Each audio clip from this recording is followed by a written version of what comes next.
Good morning. This is RJ from RJB Crafted. Welcome to my channel. I'm going to be sewing up the Acacia Crossbody Bag by Bagstock Designs. It's a free pattern. I highly recommend you go get it and try it yourself. I'm a little late to the Acacia Crossbody Bag party because the pattern's been around for a little while, but better late than never, and I just love this pattern, and I highly encourage you to all try it. It's a beginner-friendly pattern, and yes, there are curves, but you will be fine. I was fine. You'll be fine. I did this strap last night. Like, folded it over. I haven't sewn it yet. I'm going to sew it right now. I hope these dents come out of this vinyl. I'm changing my stitch length to the highest it will go, which is about 4.5. And oh, I forgot. I like to do a little test run on a scrap piece of fabric whenever I change the bobbin, because a week or so ago I had some serious issues with it, and I really don't want to mess up my pretty fabric. So yep, all systems go. She seems to be fine. Let's get to sewing after I clean up this mess. Woo. And I really hope these clip marks, these clip indentations, come on out of the fabric. I've never sewn on this fabric before. I got it from Fabricana in the Lower Mainland. Took a day trip out there with my husband. It took us like a good half a day to get there driving, and it was faster coming home, but anyway, I've got it set to 4.5 stitch length, and here we go. Back stitching at the beginning and then again at the end. I'm gonna go slow. I do have enough of this fabric to make another strap if I had to, but I really don't want to do that, so I'm just taking my time, making sure I get all the layers. I've got a video uploaded already for making the crossbody. Oh no, it wasn't a crossbody strap, it was a purse strap. And unfortunately that purse just did not turn out all that great. It's okay, it's usable, but I'd have to charge a lot of money for it because the vinyl I chose was quite expensive. And it's just not worth it. And I learned a somewhat valuable lesson that day. When you are doing a new pattern, do not use new vinyl. Don't use vinyl that you haven't used before. And, you know, just use something that you don't care if you run out or wreck it. And use something until you know what the pattern is like. The pattern was great. It was me. And, well, probably not me. It was probably the vinyl because it was insanely thick. Not that the industrial machine couldn't handle it, because it definitely did, with power to spare. I'm sewing on a Singer 291U1, and she is awesome. Anyway, you always want to stop with your needle in the down position in your project. And yeah, I haven't worked with this fabric before, like I said, and she's kind of bubbling up. There's no double-sided tape or anything in here, and this vinyl was fairly thin, really pliable. Oh, I've never felt, I just didn't follow my own rule there. I've never felt a panel of genuine leather before, but my guess would be it feels just like this. This is luxurious and oh, it's like buttery soft and smooth. It is amazing. Oh, my clip marks are really fading fast, so that's good. I am happy about that. Anywho, get that down there. I'm just top stitching along the open side first, and then along the closed side next. I wanted to film this last night when I was doing it, but the power kept flickering off and back on again, and I didn't want to be in the middle of sewing and have the power go out and scare me. What else was I going to say about that? Plus, they were calling for the potential for a wicked thunderstorm, so I just thought, you know, I really don't want to be operating heavy machinery during that time. I just want to sit and chill out. So I just did this. My husband had to phone his parents to check in on them, and I just thought, yeah, I'm just going to fold it up. It's interfaced with medium weight interfacing that I bought off Amazon. It's good stuff. I've never used any other type of interfacing, so I have really nothing to compare it to, but I'm happy with it for most things. It stuck to it quite nicely. And the other pieces of this pattern of the exterior are interfaced with the same interfacing as well as Decoville Light. And oh man, I've recently just started using Decoville Light. It is awesome. I think I did that already. I might be singing that it is awesome numerous times in this video, and you'll just have to put up with it. Anyway, if you could give this video a thumbs up, that would be great. I don't know if you just heard that. My cat has the zoomies. She's going completely crazy. I wonder if that means the storm isn't over and that she is reacting to that. Anyway, if you could give the video a thumbs up, that would be greatly appreciated. If you could subscribe to my channel, that would be awesome.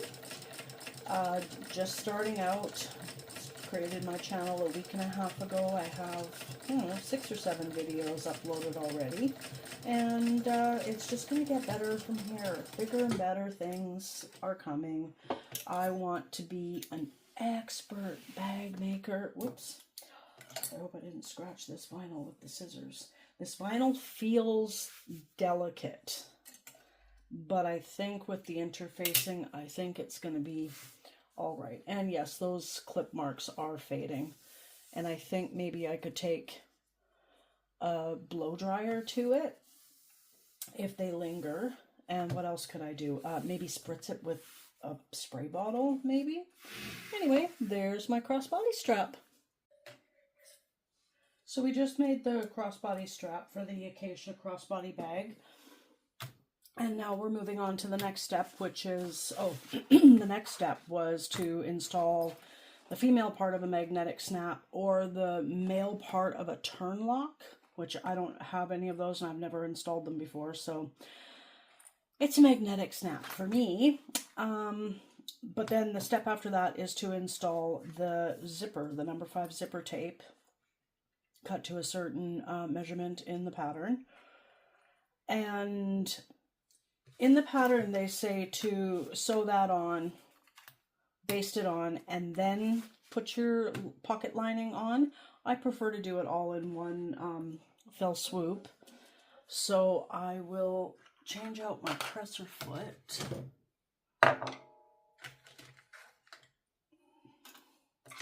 To get as close as I can to the zipper teeth.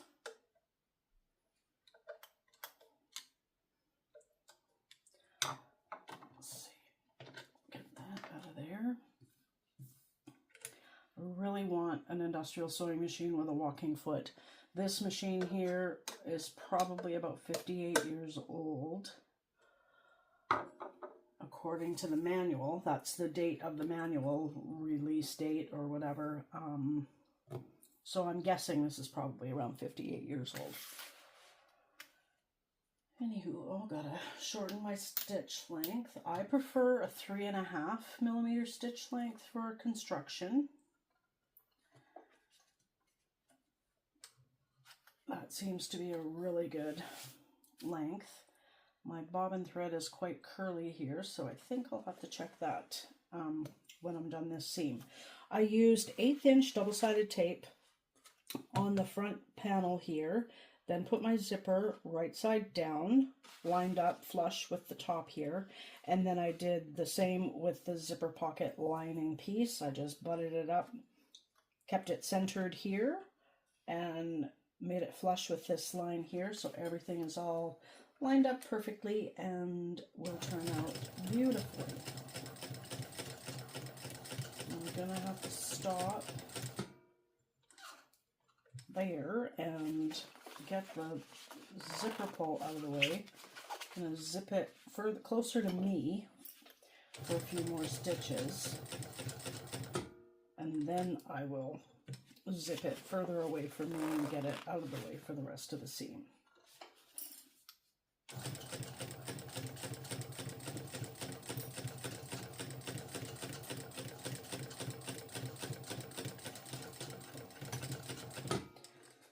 I've chosen very neutral colors for the entire bag.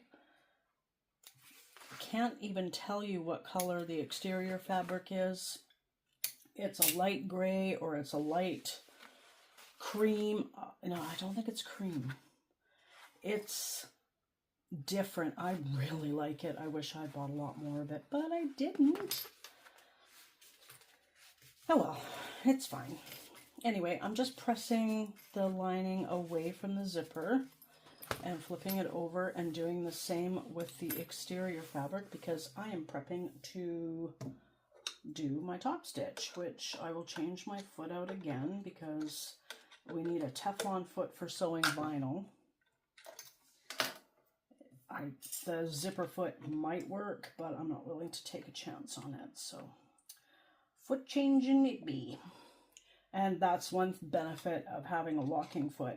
As long as you can get close enough with your walking foot, you don't have to keep changing it around. I'm going to increase my stitch length to about 4.5.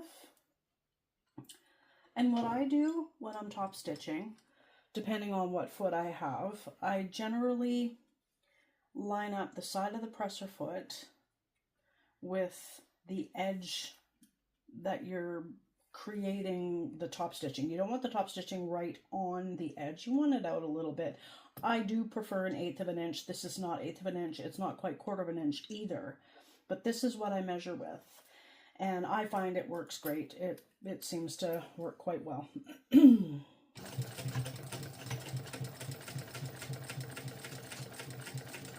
Just hold it steady and hope that we don't run out of bottom thread.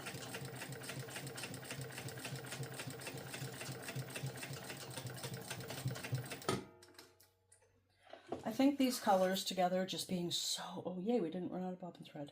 I think they're just going to be so classy, you know? Not a casual crossbody, not your everyday crossbody. I mean, it could be your everyday crossbody for sure.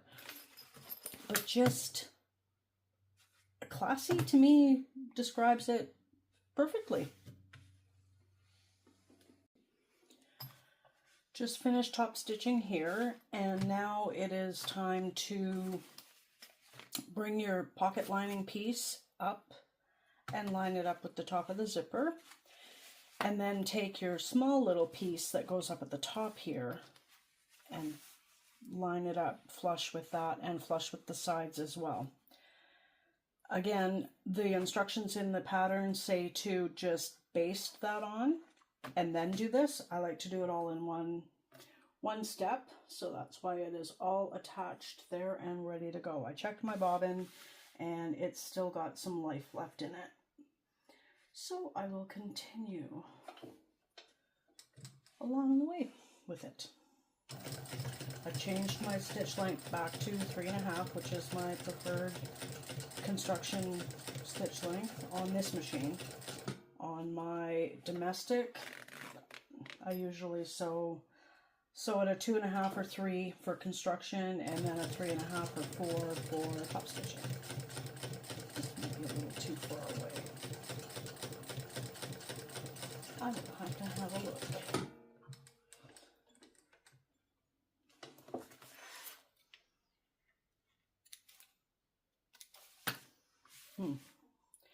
Might be doing another line of stitching after all. Let me see.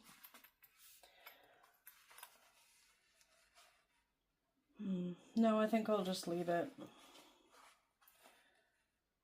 Or not. Maybe I will get a little closer. It seems to be off a little bit there. And I'm just comparing it with how much of the zipper tape you can see from the sides of the zipper teeth to that. And on this side, it is a little bit more, there's a little bit more space there. And I might be the only one who notices it, but maybe not. And I would like to make it as nice as possible. I don't know if anyone else, this zipper foot has a spot for the needle to go through right on the right hand side. I've never seen anyone sew with that and start off the seam.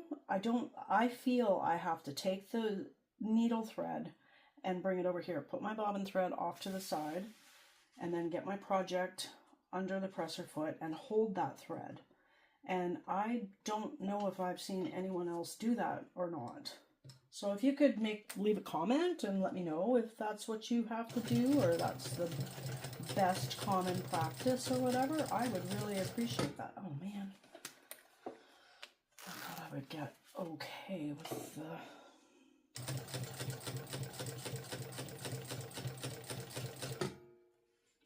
A little bit.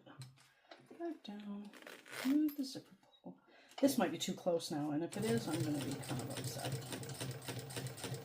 So I could have just left it. And let's take a gander here. Don't know if you can hear that. That's my cat using her scratching pad. Good girl, Lily. Good girl. Mama's happy. Let's see. Come on, be good. Oh, it is better. Yay! Yay, yay, yay. Anyway, I'm happy. Celebrate the small wins. Celebrate the bigger wins even more. You know, when I first started driving, when I bought my first car, many, many years ago, I used to go to the gas station, fill up the tank. It only took about $20 to fill up the tank from like quarter tank, or when the light the gas light comes on, and it was $20. But I would start up my car and be like, happiness is a full tank of gas. Now I say happiness is a full bobbin. So I'm going to take this chance. I'm going to take a chance here and hope that I still have enough bobbin thread for this. I'm sure I do. But I think after this I will change out the bobbin so that I don't have to keep checking it or worrying. Top stitching right now. I'm using white thread. I do have a beige. It did not look good. This color vinyl has gray undertones, and I do have a gray thread as well, but it was super dark. And like I said, I really want everything to be like subtle and monochromatic, so I didn't want to do that. And there we go. The pattern says, oh, now next I will be sewing this all together to close up the sides of the pocket. It says in the pattern, this piece from here to here needs to be a certain height. So after I'm done this, I'm going to go take it over to my cutting table with the cutting mat, and I'm going to measure it and trim off of from the top any excess. And I've made a number of these bags already, and I've had to trim each and every one. So it is a common practice. Check the bobbin. RJ needs to check the bobbin. Check. You know what? This isn't really it is a necessary step. For me, anyway. It's not the end of the world if I run out of bobbin thread. So I am going to risk it, because I can just pick up where I left off. It's not going to be seen. This is in the seam allowance, hidden, discreetly hidden. So I'm just going to come up here. We are going to be sewing over our zipper teeth, and it's a nylon zipper. It's fine. If it's a metal zipper, please don't do this. Please don't do this. I'm going to change my stitch length to a 4, halfway between the construction and the top stitching. Back stitch at the beginning and the end. And here we go around curves, which I was really nervous about. There's nothing behind this panel, but I just keep going. Why not? Why not? Getting awfully close to the edge here. But it's all good. And here we So we're coming up to the other side of the zipper to sew over the zipper teeth. And we are done. Yay! I still have bobbin thread. Anyway, did I finish that story about, I said, you know, happiness is a full tank of gas? Now it is, I mean, I still say that as I cringe at the cost of gas, but now I say happiness is a full bobbin, and that's what I will start the next part with.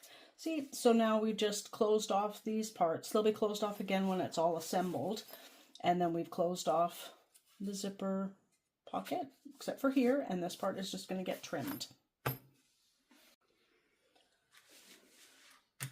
Okay, now we're on to the flap assembly. For the first time, I'm using the exterior fabric for both the outside of it and the inside of it. I'm going to try that out. Like I said, I want this bag to appear classier than the other ones I've done. So I'm just going for the monochromatic look. My lining is it matches this quite well. It's a little darker. But I just thought it's the lining that you would use for a suitcase or a duffel bag. And I just thought, you know, I just want the exterior to be the star of the show. Anyway, I've got my presser foot down. I usually don't like to have it down with the Teflon foot because the Teflon is on the bottom here to keep things slipping and running smoothly. But I noticed that my needle is very gummed up from the double-sided tape that I use. So this is just a rubbing alcohol wipe, or alcohol wipe. I've already opened it up earlier today, and I just like to throw it back in the container or package and reuse it a few times because it gets sticky. Sticky needles end up making skipped stitches, and that's really not cool. Testing it for stickiness. I think it's good, and I think this wipe has pretty much run its course, but maybe not. Anyway, fold it up and keep it for another time. Not sure I need double-sided tape anymore, but anywho, so now it is time to assemble this, and I forgot to check the stitch length. I'm gonna go do that. Hang on.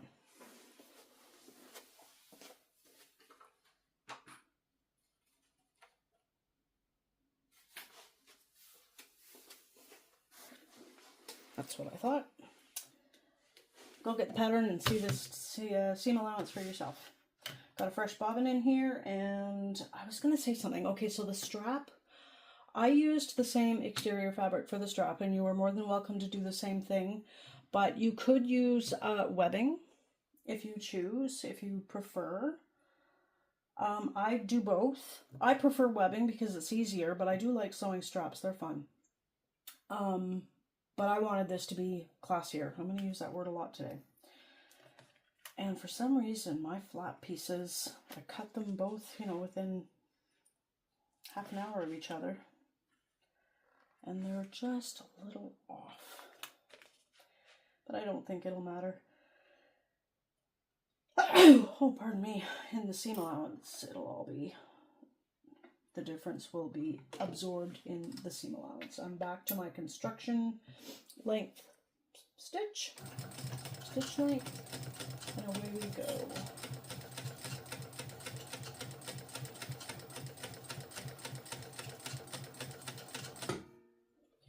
We just want to, there we go, that was perfect.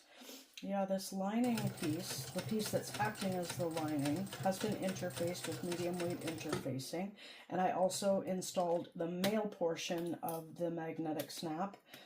So you snip the holes for the snap, slide the snap through, use fray check if you need to, if you're using cotton or something that might fray. I did use it on here because I don't know how this fabric acts, but it hasn't frayed at all yet, so it was probably an unnecessary step for me to do, but I did it anyway.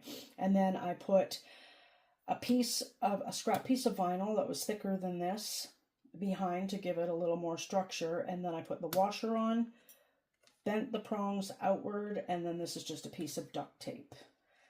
And that will make it a stronger magnetic snap.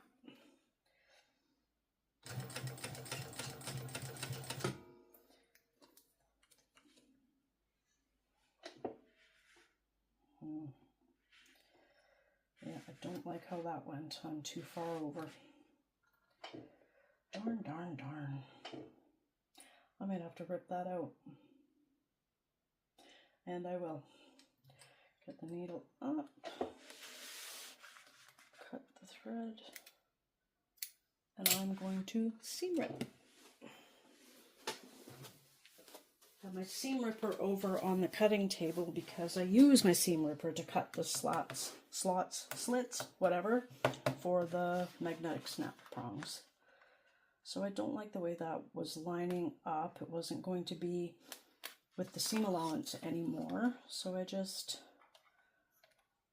find my spot where I think I did fine and cut the thread on both sides, leaving this side alone because that's the side that was working well or looking well, and just work on where it went a little off kilter. And I don't mind doing this with this part because I went further into my seam allowance than I wanted to. If I had gone further into the flap, I would not be doing this because then it leaves holes that are permanent.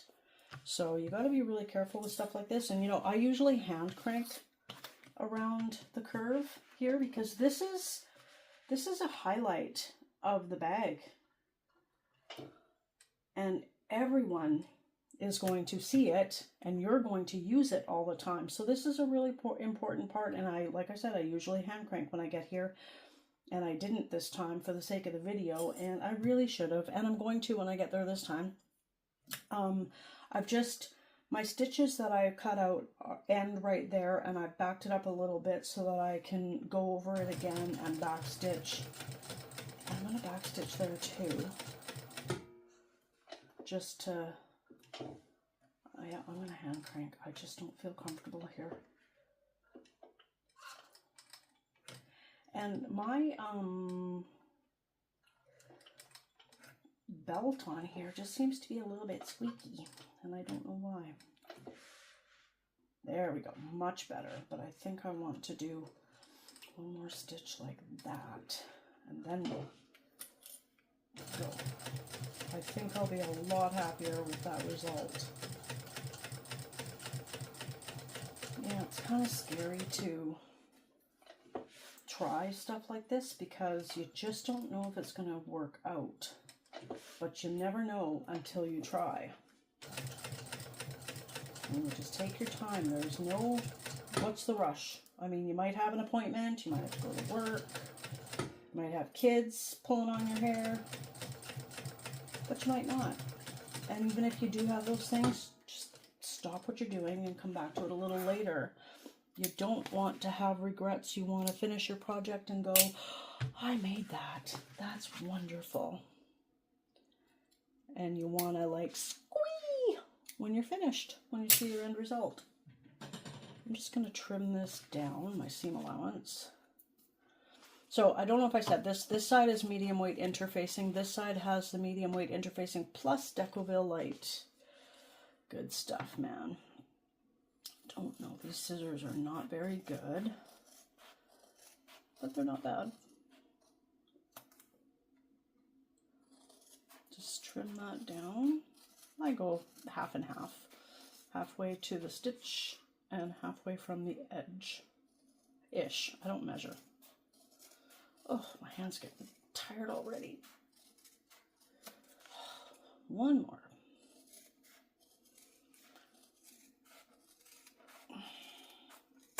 Woo.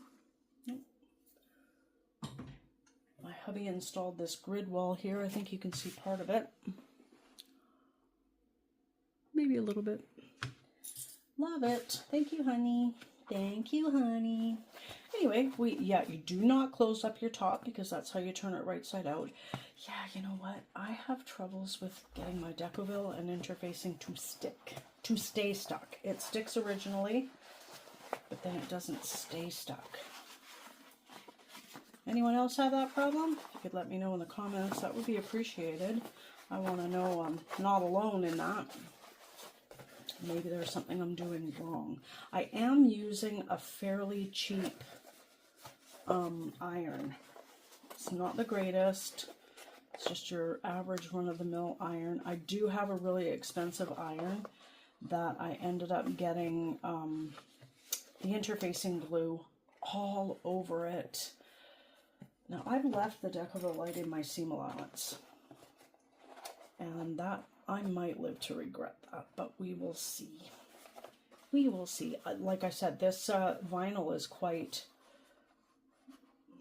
flowy and thin and stretchy, so I wanted to give it as much structure as possible without being too much. Don't know, if you have a domestic, you might want to keep the Decoville out of your seam allowances. And because this is vinyl, I cannot take this to the iron. I mean, I could very low with Teflon sheet over top, but I don't really feel like doing that. So I'm just gonna use my hands, and I'll probably use some clips too.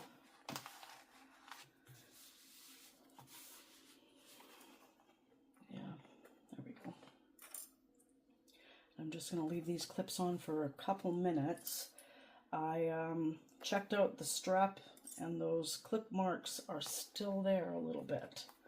So I might have to take a blow dryer to it, or maybe a very, very light, low iron to it. I'm not sure. I'll let you know later what happens to it. You know, I had the clips on overnight.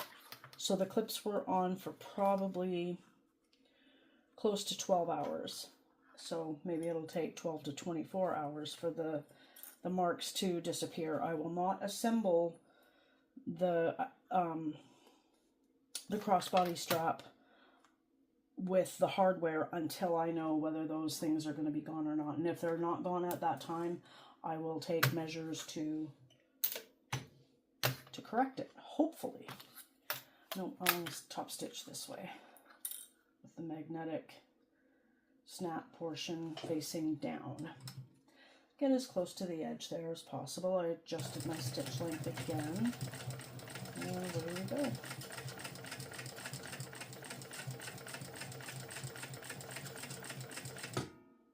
And I'm going to hand crank again. I just don't feel comfortable right now not hand cranking. I mean, not hand cranking. I don't feel comfortable not hand cranking. Yes, I said that right.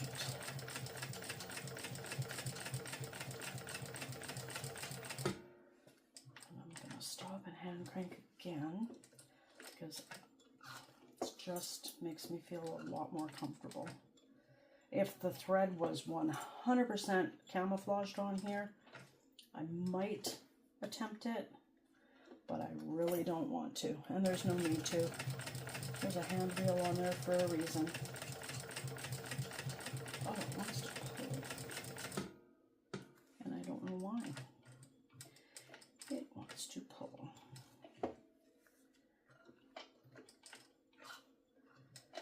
And here we go.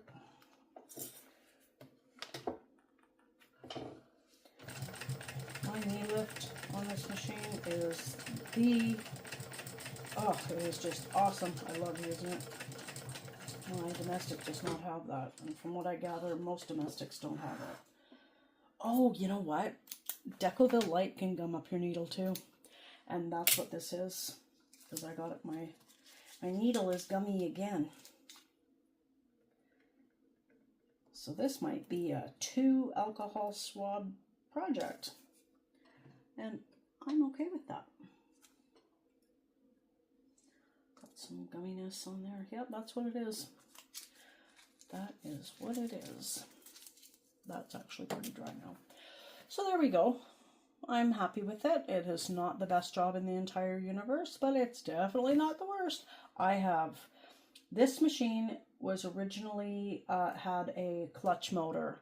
That thing, you could barely control it.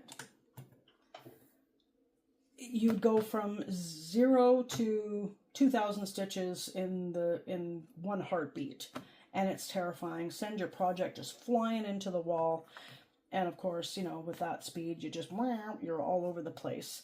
And even if you get a good run on it, which, you know, you have to keep trying, and you think you got the same foot pressure as the time before, but it ends up just meow taking off. And I had good speed going on it, and I'm like, whee, and then I just went completely off the flap. And that wasn't cool. Not cool at all. Anyway, I am very happy with that. In the previous clip, I forgot to just base stitch the top of my flap closed, so I did that off camera. And now I'm back. The instructions are to take your back panel and your flap, magnetic side up, line it up at the top, and center it on each side, and base stitch it on, and then do this. And again, I like to do everything in one step, so that is what I'm doing. And once again, I forgot to check the seam allowance. I'm sure I'm right, but I just want to double check. Let me see. Yep. Yep, got it. Got the next couple steps.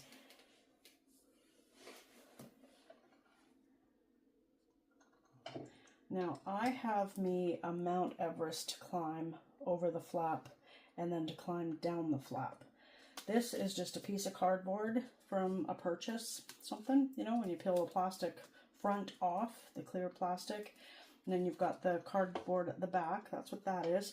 I do have an official hump jumper, but I prefer the cardboard.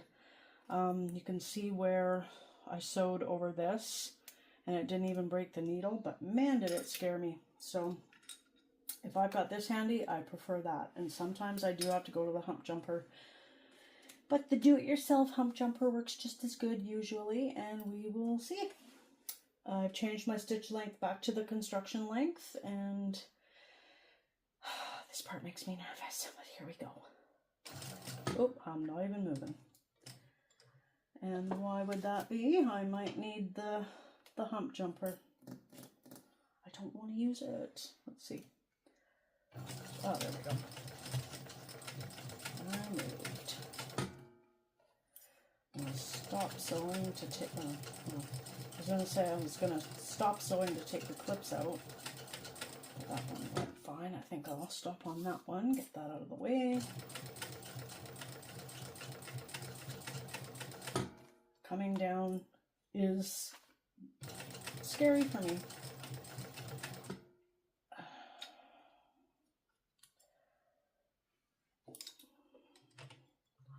Hand crank to get the needle in my project, and I'm going to try that. I just don't like doing it. It just makes me feel very uncomfortable. I see people on YouTube do that, and I've seen them do this too. Both ways scare me, and I don't think I've done it successfully yet. That's going to come flying back at me. Eek. Nope, I'm too scared. The struggle is real, people. Oh my gosh. Okay. You know what? I'm not doing anything. I'm just going to go. Oh, now I went off my work. Yeah, that's an issue. That's a risk if you're not willing to put on your big girl panties and do it. Got my stitch line here that I can use as reference, and I can just kind of go back over it. There we go.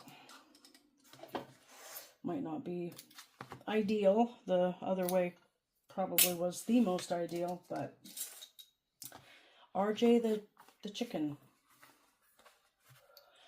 Okay, so when you fold that, you want everything pointing towards your bottom piece, your back panel. Did I do this right? I'm sure I did. Yes, I did. I'm gonna double check that. I do not. I'm sure I did it right. I could have the pattern on my iPad, or I could have the pattern that's printed out right beside me, but I just don't feel like it. Let me see. Grab this, bring it over here.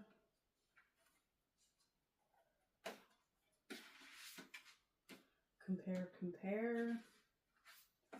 I did it right. Why am I doubting myself? I guess because I didn't take that chance. And it's just making me question everything. You ever had days like that? I'm having a day like that. I also feel really, really jittery. I went to Tim Hortons this morning and got me an ice cap. Oh, they are so good, but they are so sweet. Oh my gosh. And that was hours ago, and I'm still really jittery from it. Sometimes they affect me like that, and sometimes they don't. And I'm also extremely tired, so that might be playing into it too. Anywho, now it's time to top stitch. Everything is pointing, not this, but our seam allowance is pointing down towards the left-hand side, the back panel. And, oh, again, why aren't you moving? Come on. There we go. No, I've never sewn my cardboard DIY hump jumpers to my project, but I know that day's coming, and I'm prepared for it. And am I going to use a hump jumper now? No. I'll put my needle down, and I will use, yeah, maybe on this side I'd be better. I'd feel better about it because I can hold it. Eek, I don't know, man. Oh, much better. Whee, I did it. And if you haven't given my video a like yet, could you please do it now? And maybe make a comment saying that's when you did it because you were proud of me. I put on my big girl pants. Yay. Awesome. Woo.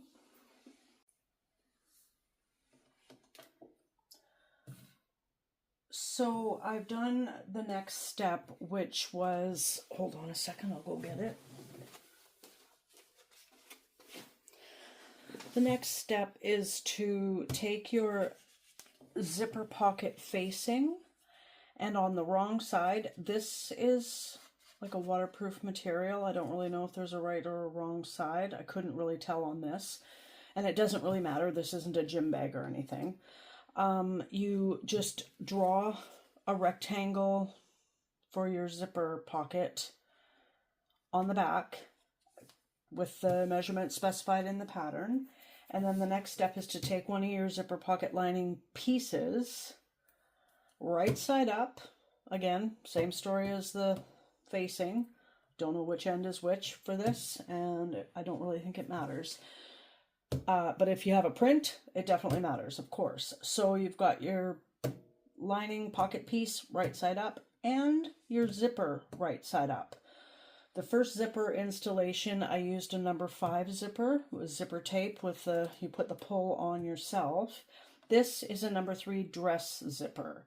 And yes, it is ridiculously too long for this, but it actually helps because the zipper pull is completely out of the way and we don't have to worry about it.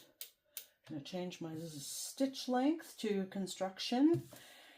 And you just sew this on. I'm not even going to change my presser foot right now, but no, I'm not going to change it now, but I might have to. And I have used double-sided tape to hold this in place. And we're going to backstitch at the beginning and end of this seam. Ooh, that didn't sound nice. Oh, I don't like that squawking.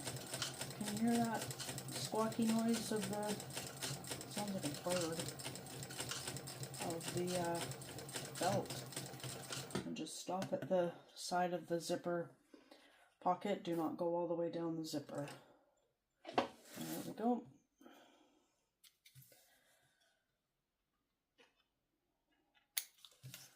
Cut our threads.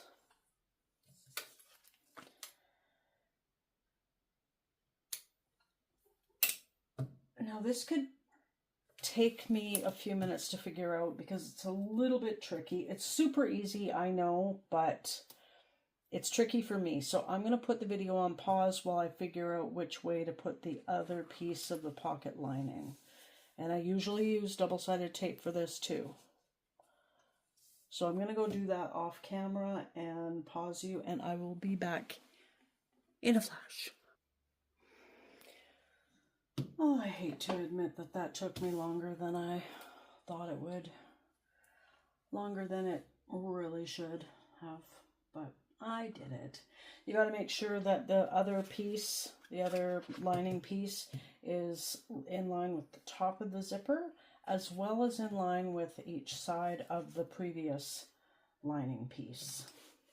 Start at that, don't start at the zipper end, and just backstitch at the beginning and end again.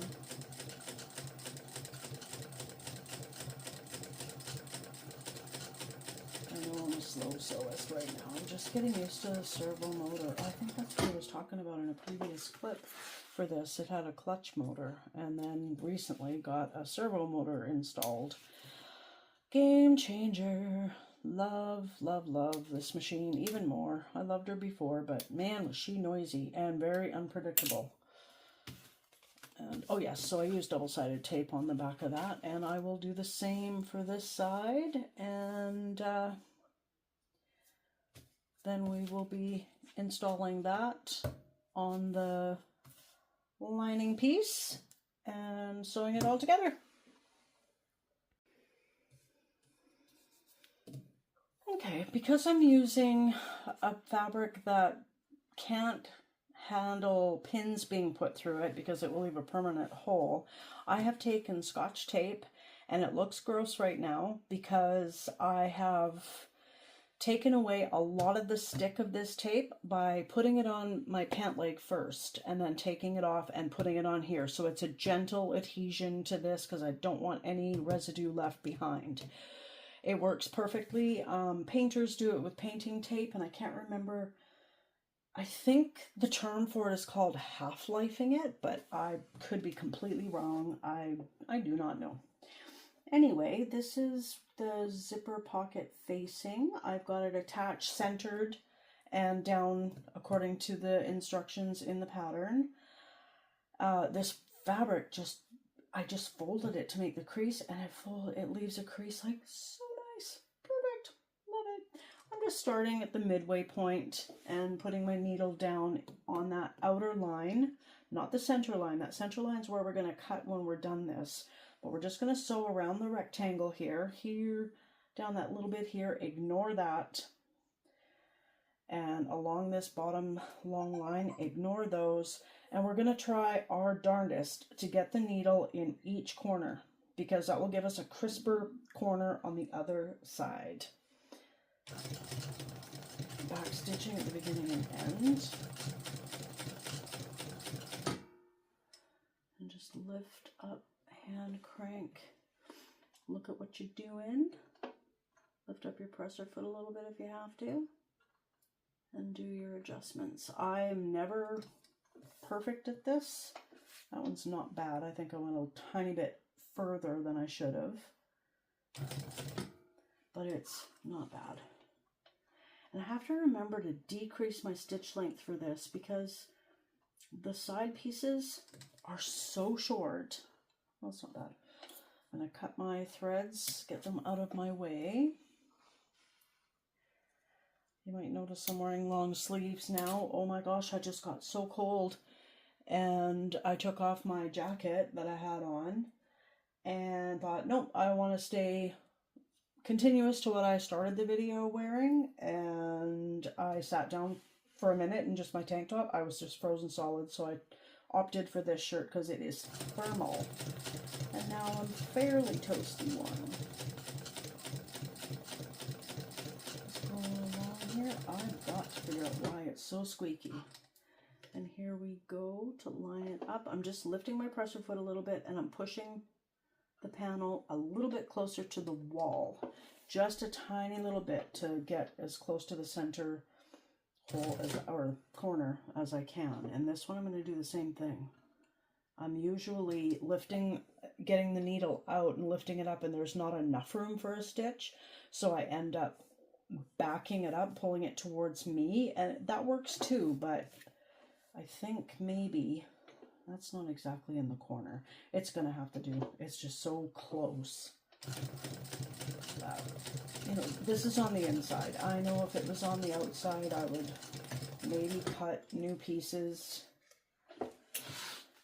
to do a better job, but it's just on the inside piece. It's okay. Now we can remove this ugly, ugly tape. And see how easily that came off? No residue.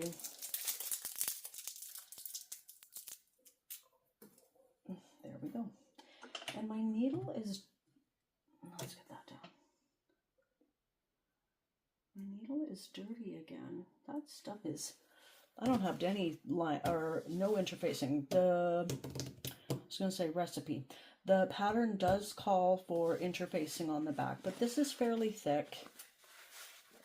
And I really don't think it's necessary. You could if you wanted it to be way more structured, but because I'm using vinyl and it's got interfacing and Decoville light on it, I really don't think it's necessary. I want to get my small detail snips to get in those corners. I was really off on that, but I think it'll be fine. Just going to get my scissors. There we go. I made a different bag, Acacia Crossbody Bag, the other day, and I did film it, but there were so, okay, now this is supposed to be centered and you should cut in the center. I'm just going to cut a little closer to my left hand because it's not really centered. Just cut a little bit, open it up, and then cut it. I'm going to stop at the tip of this V, and I'm going to go towards each corner, and I'm going to get as close to the stitching as I possibly can without going through it, hopefully.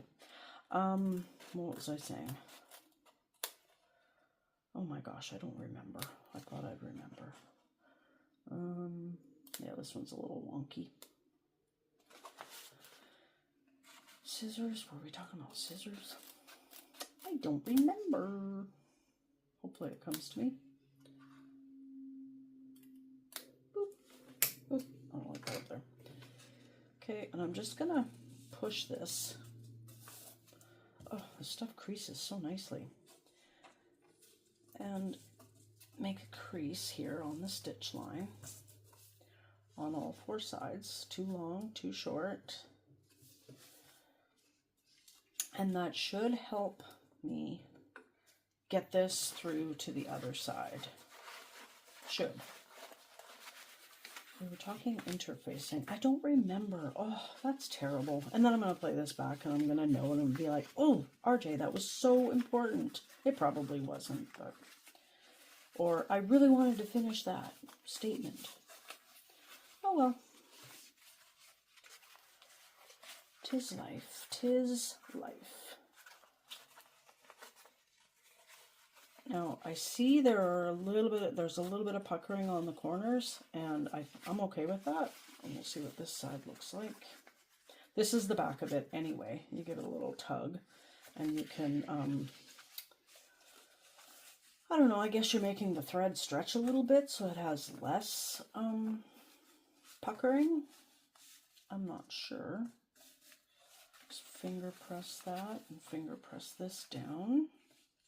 You could use double-sided tape if you want. I'm going to try not to. I'm going to use my seam roller. Handy dandy seam roller. Oh, I was talking about the other video. Yay, I remembered. Oh, I'm so glad. Thank you.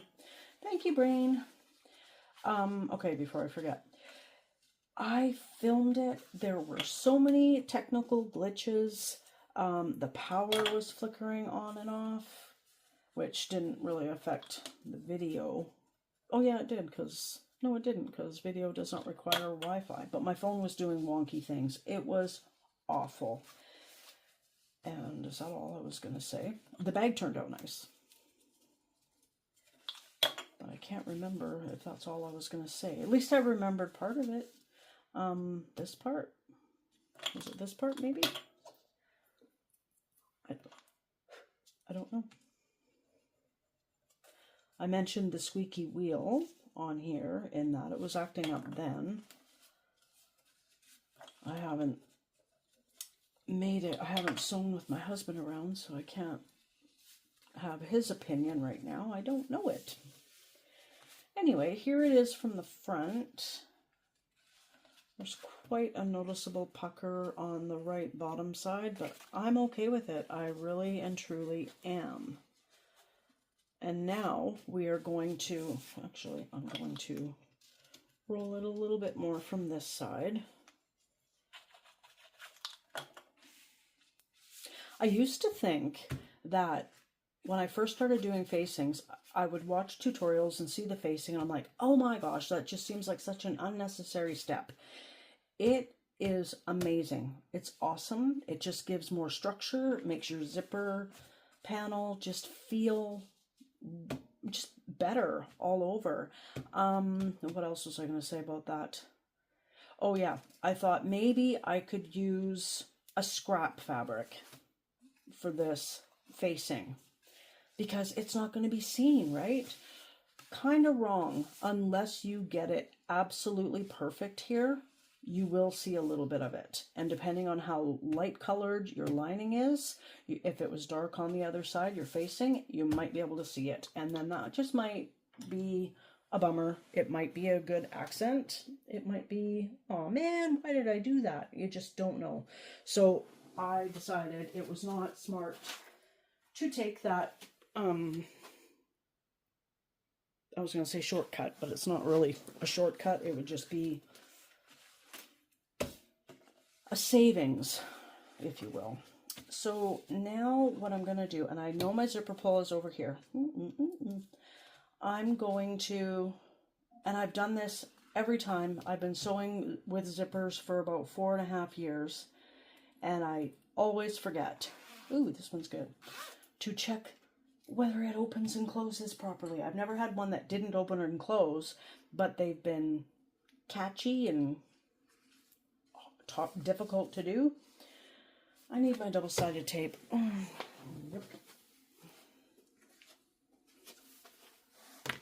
Oh yeah, and in the video, the other one, the botched one, I deleted it. It was just awful. I tried doing my work here. I don't. I do all my work at my cutting table, and I like to stand and hover over what I'm taping, clipping, pinning, whatever it is. So this is really, really awkward for me, and I'm trying to get comfortable with it. Just applying a row of 1/8 inch or a strip of 1/8 inch double-sided tape pretty much directly over the stitch that I just did, because it will help when we go and put the lining piece over this. And I know that my zipper pull is way off in left field. Well, it's in right field right now. But that's okay, as long as I remember. I almost forgot on the previous video too. That never got uploaded and never will because I deleted it. I start right about here on the lining piece, and then I come around the other side and stop right about there, needle down, presser foot up, and then I undo the zipper and push it under the left corner side piece here and get it somewhere in the middle, and then presser foot down and continue sewing. And I almost forgot to do that. I had maybe that much room on the side before I got to the point of basically no return. I just like to peel one side at a time. You want to line up the side short edges of your zipper facing with the edges of your pocket lining piece. I'm going to get my head in the frame here because I want to see where I am placing this. You know what? I'm going to do this off camera. I just really can't. I'm going to have to figure that out. But for now, I need to do it over here.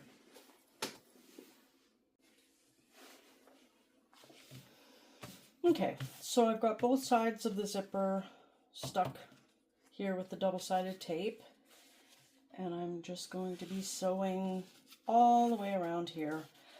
Again, with this being a nylon zipper, I am free to sew over the zipper teeth, except on this end until I get the pull in this window here. And we will get this pocket assembled. Kind of wants to fight me there, but I'll be able to hold it down. It will be fine. I think I'm going to have to change out my presser foot, though. I want to get close there. Really close. Whoop.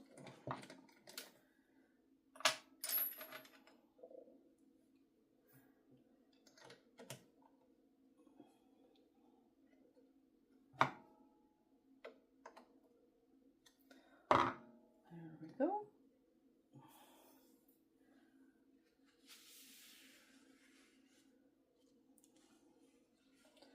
I'm going to start right about here. And I am going to backstitch. I could leave my tail long, which it is long, and I could pull it through the other side and tie it off. But you know what? I am going to do that. Sometimes with the double-sided tape, that ends up being an issue. But I'm going to try it. Who else puts their needle down with the hand wheel, the flywheel, before they start sewing? I read it in the manual for this particular machine that definitely do that, and I've respected that suggestion or that rule, for lack of a better word. I'm not backstitching. And I'm not going to increase my stitch length either because I want this to be something that holds.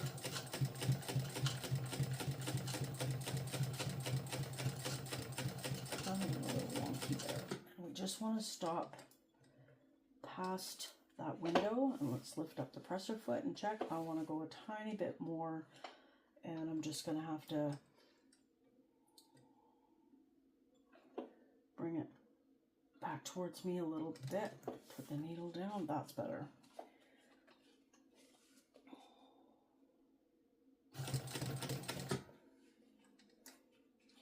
Gonna have to bring it towards me again. And oh yeah, good placement. Now I'm going to sew a tiny bit more here. Went a little bit off kilter here, but I got it back on track further down. It's weird because usually the beginning of the stitches works out great, and it's later on that things go a little bit wonky. Anyway, to pull this through so that we don't have any back stitching, you flip up your project and you pull on the bobbin thread. I don't know if you can see it, but when I pulled it, it brought up a loop there. I have this needle sitting here. It's a hand sewing needle, and this is the exact reason why it's here. You just stick the needle or something small in there, or you can pull on it with your hands and pull it through. And now when I gotta remember to do that, I almost forgot. I was going to say when I go around here, I will be tying it off at the back when I'm done, and I'll do the same thing with the end tails. And I have to remember,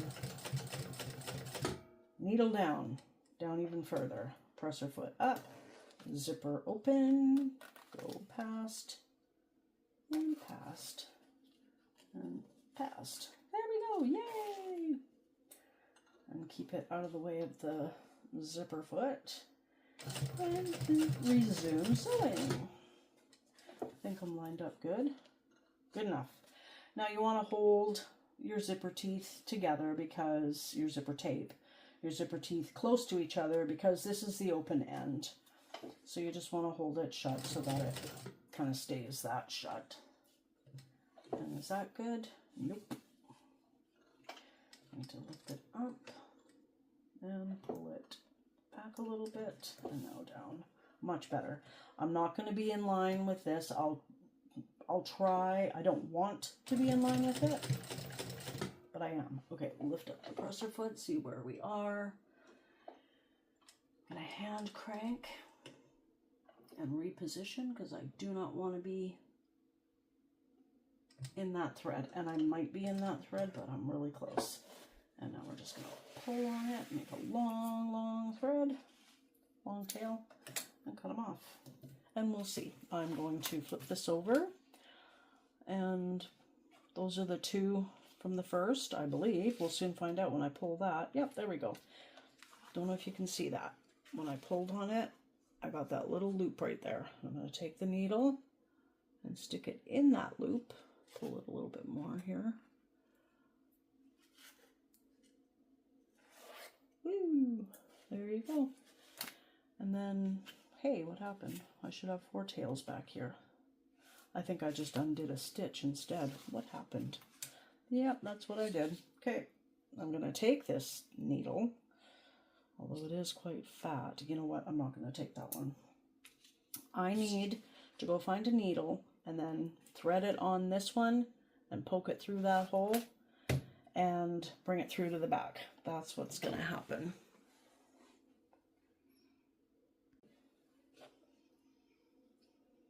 Okay, so I've threaded the needle with that thread that was at the front, pulling it to give me some maneuvering room. And I'm just picking up my work and I'm going to find that hole that I pulled it out of and jam it through. Not jam it, but put it through. Strongly but firmly. I'm just going to let that needle sit there. So we have 4 threads at the back, and I don't feel that they're close enough. Yeah, I think they are. No, you know what? I'm going to tie the 2 and 2 together to themselves, not 2 on one side and 2 on the other, and tie them all together because I think they're just a little too far apart. So I just double knot each time, go through twice, and I do it 3 times. And I'm going to cut these threads, make sure I've got the right ones, close to that knot, and repeat on the other side. This just makes it prettier on the front, even though I have that wonky side. And because it's on the inside, I'm not really going to lose sleep over it. I'm going to do one more because I'm not sure how many I did. The knot doesn't look big enough to be 3, but now it is, but maybe it might be 4. I'm going to take my lighter and melt the ends of that thread. The thread is polyester, so it will melt. I'm just going to light it there.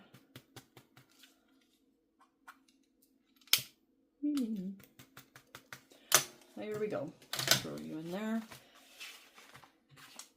And there we have a functioning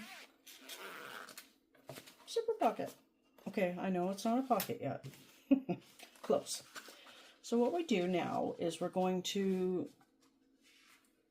fold this top lining piece down. And you don't want to yank on it or anything, but you want to give it a bit of a pull. Make a crease so it stays down. Now you will see that these pieces do not line up at all, and that is totally okay. I'm going to open up my zipper a little bit, like 3/4 of the way. I don't have any clips here. I would really like some clips here. Hang on. I used to have my cutting table on the other side of the room, so it would be 4 or 5 times longer for me to go reach for something. Maybe I should have my husband quietly sitting behind me and he can hand me stuff. I don't think he has anything better to do with his time, and I'm totally kidding there. He is a very busy man. Just clipping that on either side. This top is already connected and attached and all that. So we're going to take scissors, a good pair of scissors, and we're going to trim. Do not cut your lining panel. We're going to trim this other pocket lining piece to match up with the other one. Does not have to be 100% perfect. I'm going to keep this. I have no idea if I can use it for anything else in the future, but it doesn't take up much room, so it's okay to be kept. Anyway, now just close up this pocket. You do not want to close it up entirely. This is the way we turn out the bag. It's a birthed bag, and it's birthed through the bottom of this interior zipper pocket.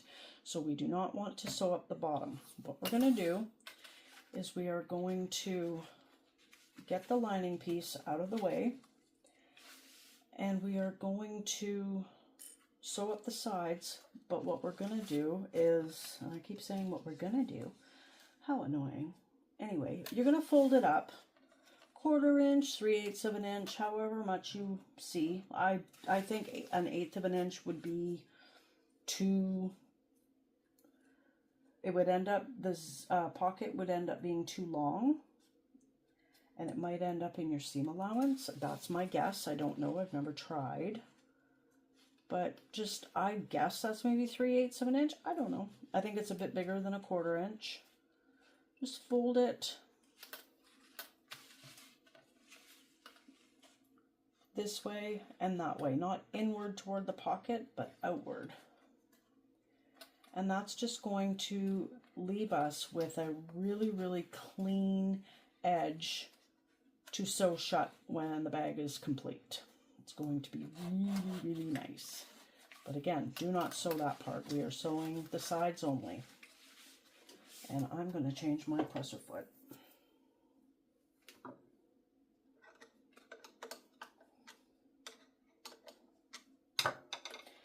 And this is where we can stitch a few times back and forth over the zipper teeth to make sure that it stays shut. Could have done it on the lining, but then it wouldn't look very good. So you don't want to do that there, but you can do it here.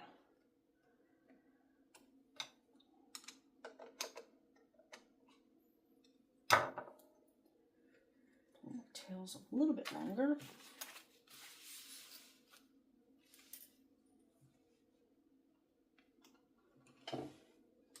I don't remember the seam allowance.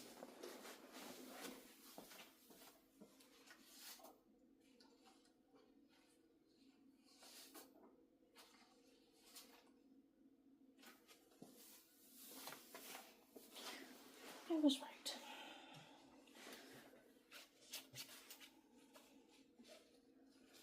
So we're sewing over 4 layers at the bottom of the pocket.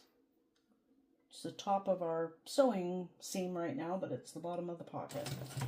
And we're going to back stitch a few times. Hopefully this fabric will be okay with that and not be perforated, because we want to reinforce that really well. And I'm going to do this over and over again to the zipper until I get up to the top and back stitch at the end of the seam.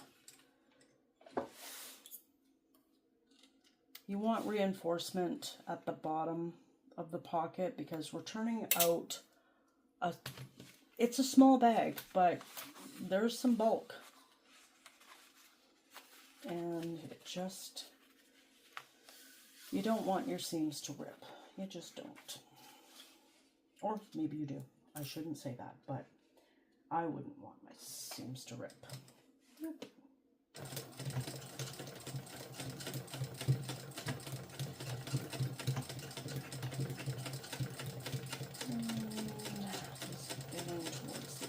Here, flatten everything out, take my clip off, keep my lining piece out of the way, and at the end here, back stitch a couple of times to reinforce that opening, and cut your threads.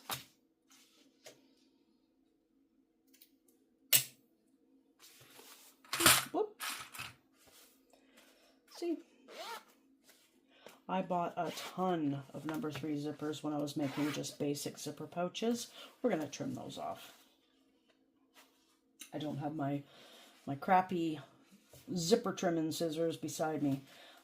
This isn't perfect. I'm really not happy with that, but I'm not going to undo it. It's okay. We want to leave that open. Maybe not that far, because there is a slight possibility you'd end up getting your pull in your seam, and you really don't want that. So I'm going to leave it right about there, and I'm going to trim these down, and I'm going to take a lighter and burn the ends to melt them so that they do not fray.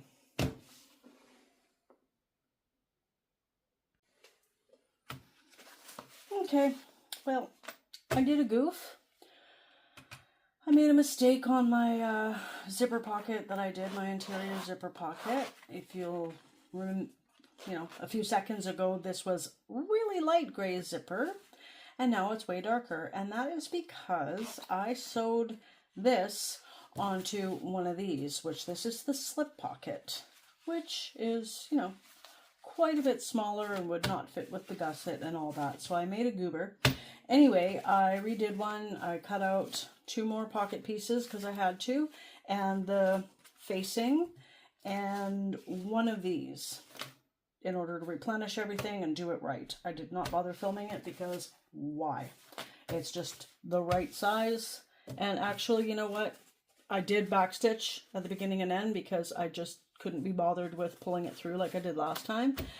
And I'm totally fine with it. And the stitching, it's not perfect, but it worked out better than the other one. So it's all good.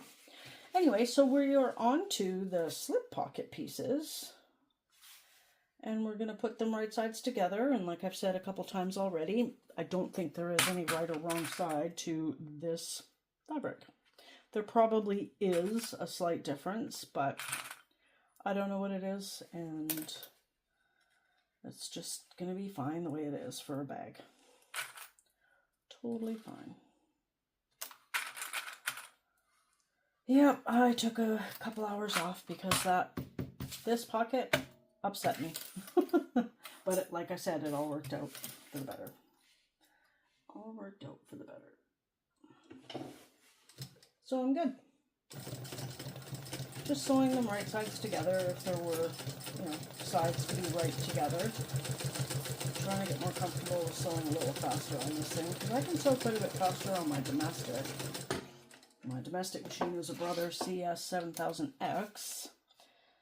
And this one, in case you missed it at the beginning, is a Singer 291U1 industrial machine, an oldie but a goodie. And she's actually a garment machine. So, and I don't make garments. I fix my husband's clothing when he's too rambunctious with them, with working and stuff, and ripping things and all that. I'll fix that. Breaking zippers, I'll fix that too, but I'm not doing it for a living. That would not be appealing to me. My husband wants me to do it, but nope, not happening.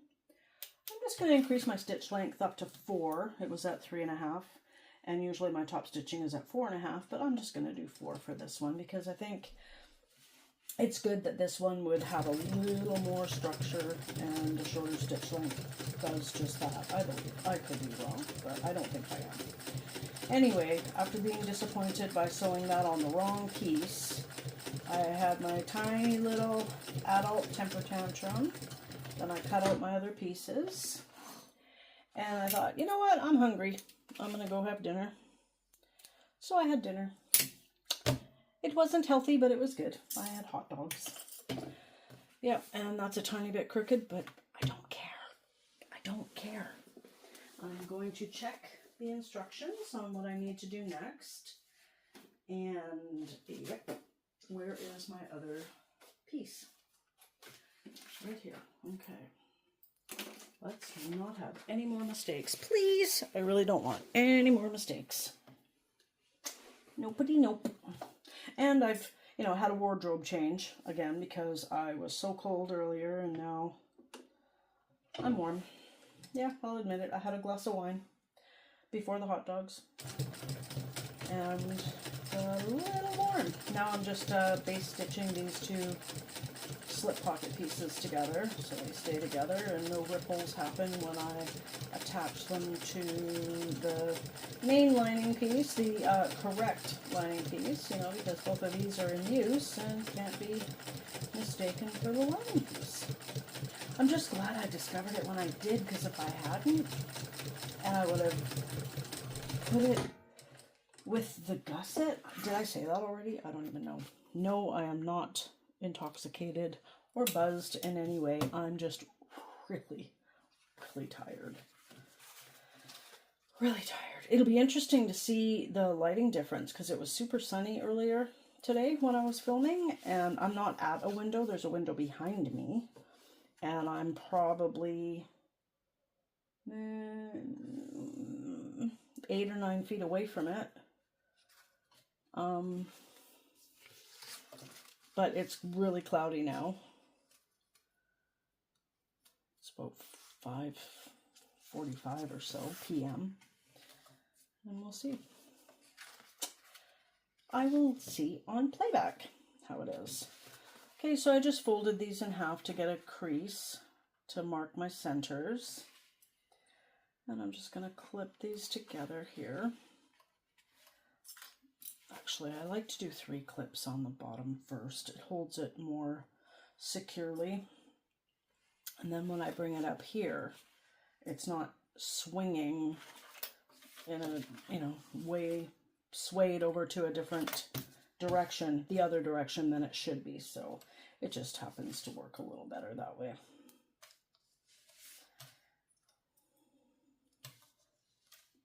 A couple more of these bad boys.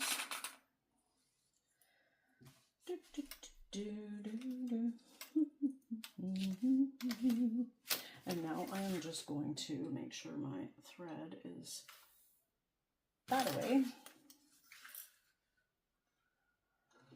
And base stitch the pocket onto the main lining piece. I think my needle sounds a little tacky from double-sided tape. Oh, I wonder why. I only had to do that twice, you know.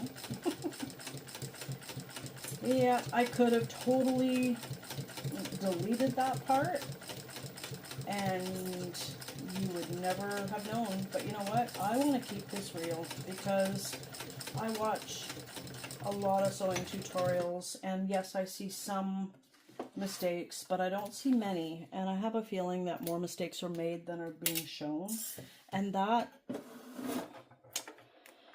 I don't want to be making mistakes every single video. You know, I'd rather be a little more professional than what this is right now. I got this machine at the end of September of 2024. This is close to the end of March of 2025. And yeah, I don't sew on it every day. I've got other things to do. And I think I've come a long way. And yeah, so there we go. And now there's going to be a pen slot. I mean, you could use it for whatever you wanted, but it fits a pen very nicely. It's wider. You might be able to fit 2 pens in there. It says in the thing, in the instructions, do not skip this part, because this pocket will just hang open and have no structure and be in the way when you're putting things into the purse. So this is a really important step.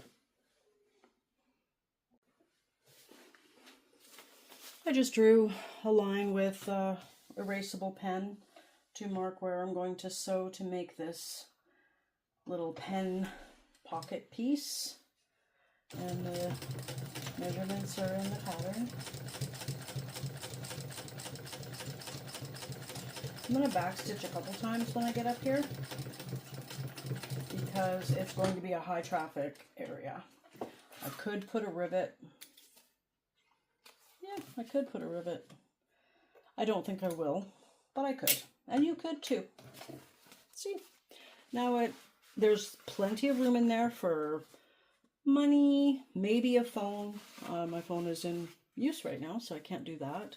Do I have any pens here? Well, I have a seam ripper, and I could demonstrate with that. Oh yeah, there's lots of them. Very carefully. An awl. This is pretty fat. You get the hint. I don't need to do that. Hey, how about my burnishing too? Oh yeah, that's awesome. Love it. Almost forgot to hit record. And now it's time to assemble the D-ring connectors with the D-ring on it. Fold it in half lengthwise, use double-sided tape, fold it in half this way, made my half marks that way, and put my D-ring in there, and I've got this one here ready to go.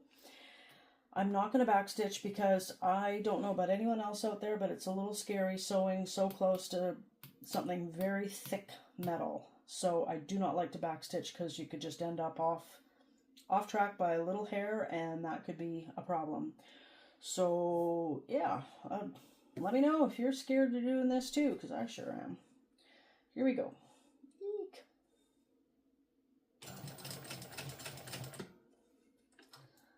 And then and that's too far past. Darn, I don't like it when that happens.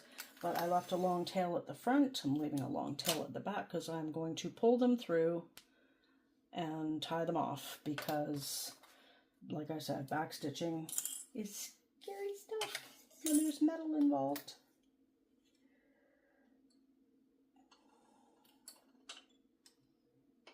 Whew.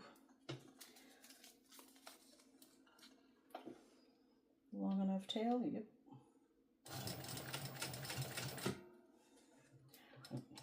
I need, actually, that's the wrong stitch length. That's why that didn't work out.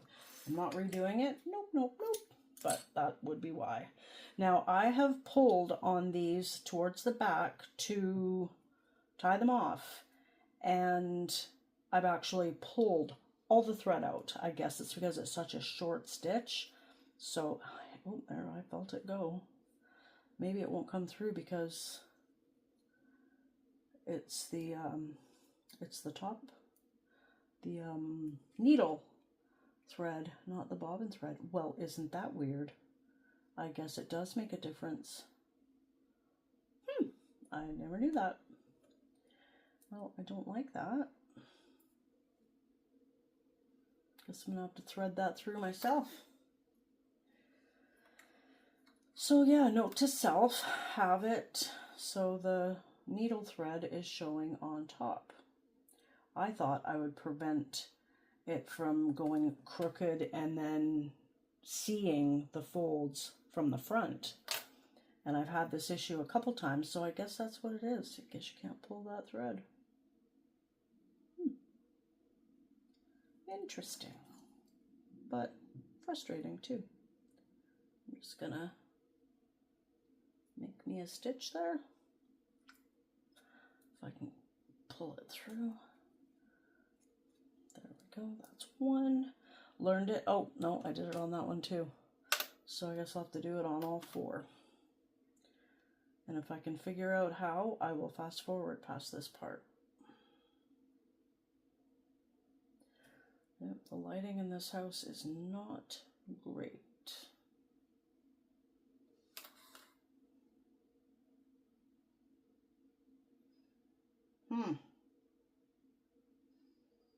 These old eyes just don't want to work for me that well anymore. Oh, that one's working. Nope, that's going the wrong way. That's why it's working. Okay, I learned it then. It's the bobbin thread that can be pulled through, not the top thread, not the needle thread. Okay. There's that one. Pretty sure I did it this way too. Oh, there.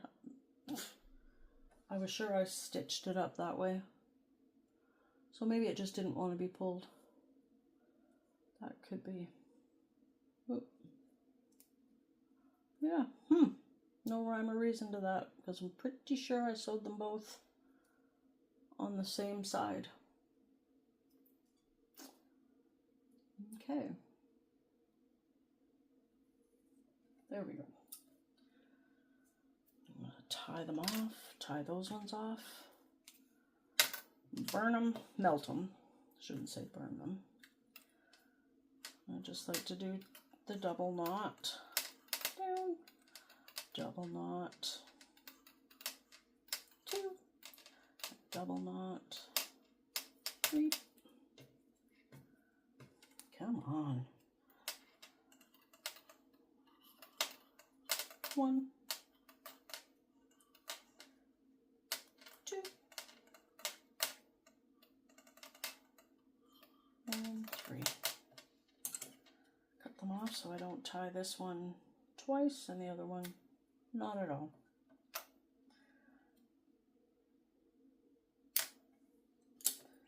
Let's get this out of the way. Knock it down, my cat finds it. That would not be good. That would not be good at all. Anyway, the next step, you know what, I saw this tutorial a while back and I was like, oh my gosh, that bag is so cute. But it's got curves. There's no way I can sew curves. And I was scared. And it says it's a beginner-friendly pattern. And I'm like, no way, not a chance. And I make bucket hats. And then I started thinking about the middle section of a bucket hat.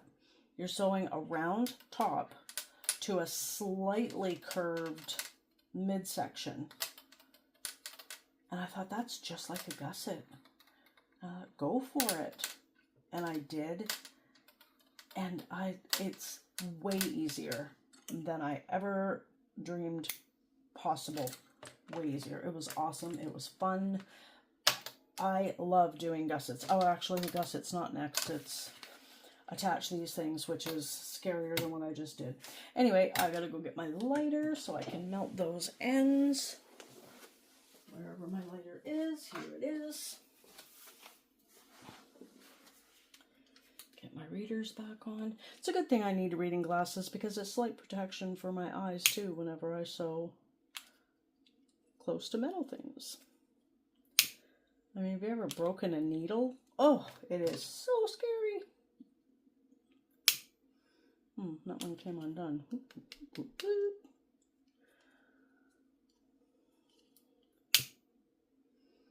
I usually like to cut my threads a little shorter than that.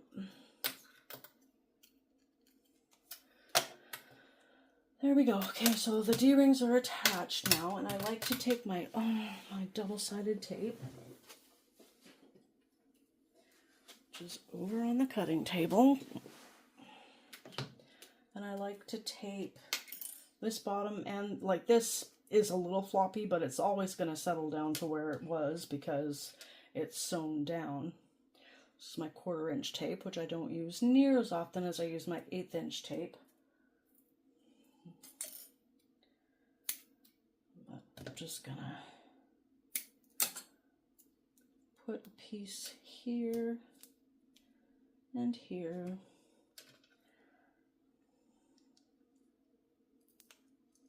One, two. Fold it back up to meet up with that one. And the clips are no longer needed. I have put double-sided tape all up to there. It's your call. I just find double-sided tape isn't all that cheap, and it's sewn down. It's good enough. It is good enough. Oops. Crooked. Doesn't matter.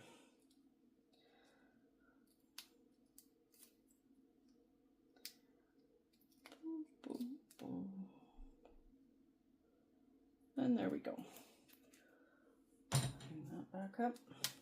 Okay, so now it is time to attach them to the gusset panel. Oh, we need the tape again.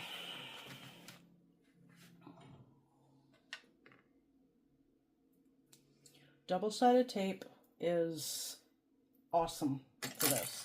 I thought, nope, when I get into bag making, I'm just gonna use pins or clips, but that was before I was using vinyl. You can't use pins. And then clips, unless your clips were like 3 inches long, you wouldn't be able to hold it there. So there are reasons. I'm not gonna attach the other one with double-sided tape until this one's sewn on because, you know, it gets knocked around a little bit and it could just come off. Or worse, which I think would be worse, is being jarred slightly askew and then, oh, this is going to be so pretty. Then you don't notice and you sew it on like that. That would be heartbreaking. Oh, that would just crush me. I don't know about you, but that would crush me. Okay, so I'm sewing it right side up so I can pull my long threads through. Haven't checked my bottom thread for a while, but I'm hoping. That piece doesn't look very good. You know, I don't know. I might end up doing rivets. I usually end up, when I do the box, down here, across the bottom and up here, and then X across the bottom again and X again. I think I'm finished. I'm not, because this has fooled me into thinking it's attached at the top, and it's not. So then I have to come back. It's not a big deal, but I think I'm going to start at the top. I'm going to try and remind myself to start at the top. I'm not going to sew over my existing stitches because I feel that will perforate the vinyl and it won't be, no, I'm not back stitching, and it won't be as strong of a hold. Lift up. oh yeah, the last one I made, and it worked out quite well. I'm going to back that up a little bit. I used my zipper foot for it, and it did work out quite well, and I didn't think of it until now, and I'm not changing it now.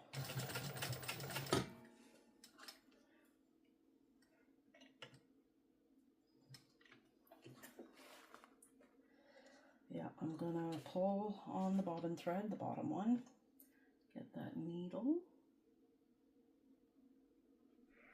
pull it through to the back. That'll come with practice. I'll get better at it, and so will you if you're not used to doing it. I don't want to talk too much when I get close to the metal. That's scary. So scary. I haven't set a rivet. Oh, this is really crooked. I haven't set a rivet for a long time, actually, and I want to on this one. But that's another thing. I don't have a rivet press. I just have the little rubber mallet and the rivets, of course. And so much can go wrong with that. You know, and it's such a disappointment if anything were to go wrong. And judging with the way this bag has gone, there could really be a lot of wrong. There we go. Now I just gotta pull this one through, grab my needle, and grab that little loop.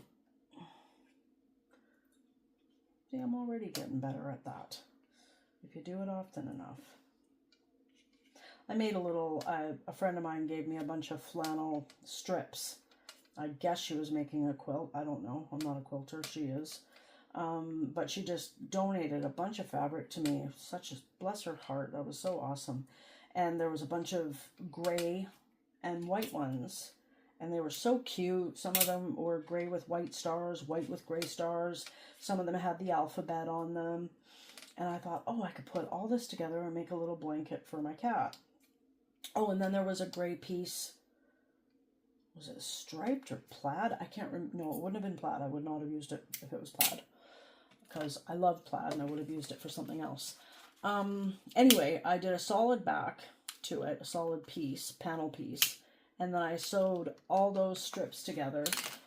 And, oh, that's so cattywampus. Oh, well, it's fine. It serves its purpose. It's not going anywhere. Oh, I already taped that one. And so, in a way, that was kind of quilting. I went the extra mile, and I pulled all the threads through at the top and the bottom, and there were a lot of panels, because I think they were only 2 or 2.5 inches wide, and I have a very large cat, and she's wide, it's wide. There's probably 15 panels. Maybe even more than that. Anyway, it was a lot, and I got fairly good at pulling my threads through, making that, but I made that quite a while ago, so I'm rusty. And speaking of rusty, I'm going to take this alcohol wipe and use it to clean off this silver marking tool. It's leather or vinyl, and I just don't want it to stain. This is so textured, and it feels a bit bumpy, but the bumps are so small that, I don't know. It's just like really, really, when you had, I don't know, in the 70s and maybe 80s, if you had linoleum flooring in your kitchen or bathroom, and all those teeny tiny little stains happen. Oh, like grout. No, it's not grout. It's grime that gets in the grout. Blech, gross. And there's nothing you can do unless you get down there with a toothbrush. I think that was some, punishment for some kids back then. But I wouldn't know about that. Wink, wink. There we go. And here we go. Just under that other line of stitching. Oh yes, I'm not backstitching. Do not backstitch. Pull it through. Close enough. Not really. I will hand hand crank and use my reverse lever. Oh, that's a little far over, but probably a bit better than it was, being as not close enough to the edge as it was before. I'll pull my threads through when I get to this stage. Reverse a little bit. There we go. Lift up the presser foot. Pull. And pull. Oh, come on. I have split the strands of thread, and I'm left with a super curly piece on the back and a super curly piece on the front, and then you just end up threading a hand needle and hope for the best. That's what I do anyway. Okay, there we go.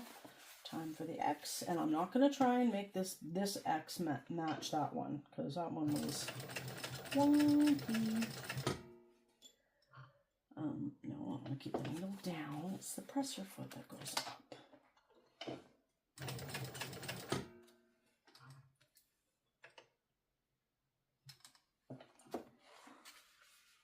With the way my day's going, I'm just going to check and make sure I'm recording. Yes, I am. Yay!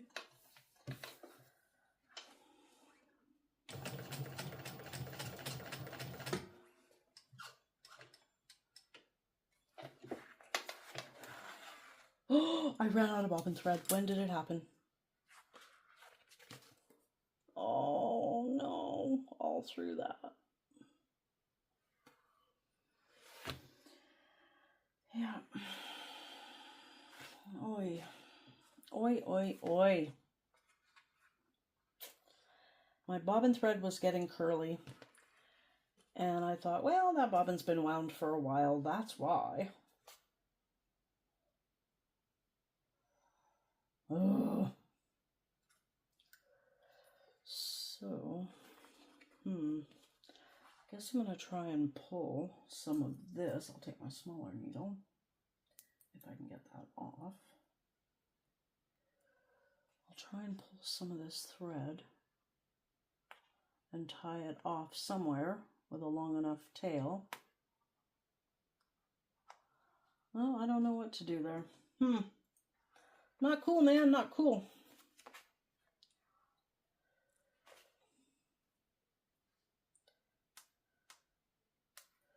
That's what you get for not... Where's my needle? Oh, they both are up there. That's what you get for not checking. I usually check too much. See, this stitch looks like it's a mile long. Don't want to wreck my vinyl. I'm just going to have to cut that and reload a bobbin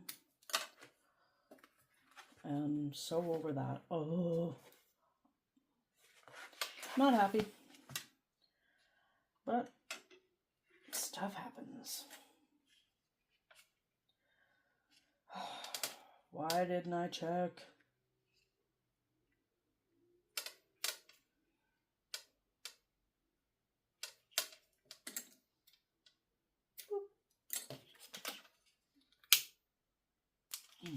Well, I don't want to burn the deco bill. Good enough. Okay, bobbin. Yeah, that's one empty bobbin. Darn. Oh, I forgot I put my bobbins in the drawer here.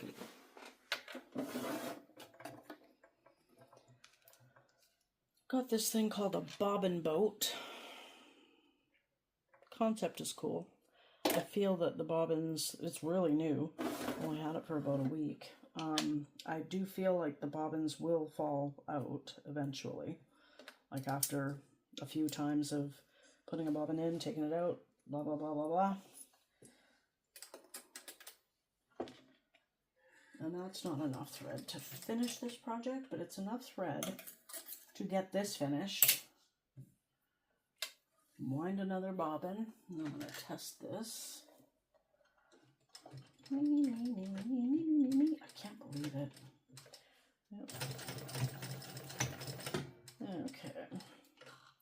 gonna have to start trusting the machine again, and just that little glitch that happened a week or two ago when it just flipped out on me. I think I'm just gonna have to trust that it was a one-off and that it won't happen again. Yeah, right. Yeah, right. Okay, here we are. What am I doing? Okay, I'm gonna start from this side and work my way away from the middle. And I think I'll be happier with that. I'm just gonna find my angle, but I need to go over that.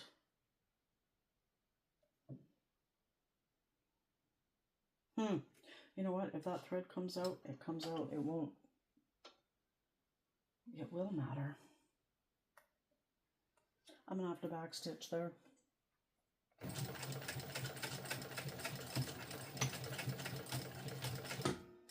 Okay. And cut this one off. Could have backstitched everywhere. This thread really does not look noticeable. Not happy. But I should be happy with the end result. I would hope, I would imagine. There's a lot of blood, sweat, and tears that goes into making, well, almost anything. And the end result is usually worth it. The problem is when a bag like this is effortless, you could, like, I mean, you can't charge for how long it took you, because it's your own fault if you make mistakes. That's the way I look at it anyway, and that looks a little bit crooked. I don't like that that is showing. There's really nothing I can do about it. And once again, I can't charge top dollar because of that. Frustrating. So I've marked my centers, little tiny snips on either side, folded it in half and made the snips. And this one, I didn't want to snip my stitches, not that it really matters because it's being held together until I put it together with the gusset, and then it'd be sewn over, it's fine, but I just used my silver marking tool. And right sides together, we just start clipping. There's my little snip in there, and there's that silver marking pen mark. And you just take clips, and of course I moved my clips over to the cutting table for the assembly of the connector, strap connector thingies. So I don't have enough clips here. I love using clips because they are your non-bleeding fingers at the sewing machine. You run over one of these, yeah, you're probably going to break a needle, probably scare yourself, but you're not going to need a trip to the ER. So, yeah. Use clips, save your fingers. Holds everything in place. So I like to clip it at the bottom, middle, center, line that up. And I use more than one clip because one clip it can still swing. And that isn't as secure as three. One in the center and one on either side, and then I like to do three on either side here. And I need to go grab the little bin of clips so I can clip to my heart's content. Whee! And where are my favorite little thread, or not my thread snips, my detail snips, detail scissors. Love them, because we're going to make little cuts in the gusset. Soon. Very soon. So I'm just gonna go around and clippity clip. This is going to be more difficult than my last bags because I think I left the Decoville light out of the seam allowance, and I didn't this time because of the vinyl being fairly soft and pliable and squishy and thin. And we'll see how that goes. 99% sure the machine won't have an issue with it because it can sew through anything, pretty much. As evidenced by my hump jumper, I think it was this video earlier that I showed that little flaw is when I sewed over it. Didn't even break a needle, but it terrified me, that's for sure. Sent that hump jumper flying. Okay, so I'm feeling that it's starting to not want to fit properly. I'm going to do one more. So we want to make little cuts in the gusset to help it spread out to match the rounded corners, rounded edges, rounded sides of the exterior panel. So you don't want to go too far in. I don't know if I'm doing, I think I'm doing a little bit bigger than 1/8 of an inch. Every, half inch or so, making a little snippety snip in there.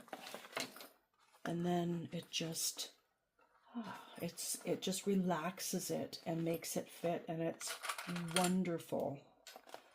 Wonderful, wonderful, wonderful. Still takes some maneuvering, but it fits. Before, it wouldn't have fit properly, and if you had forced it, it probably just would have ended up with puckers. Alternatively to clips, you could use staples, and there's a possibility I'll use staples on this. Maybe. We will see.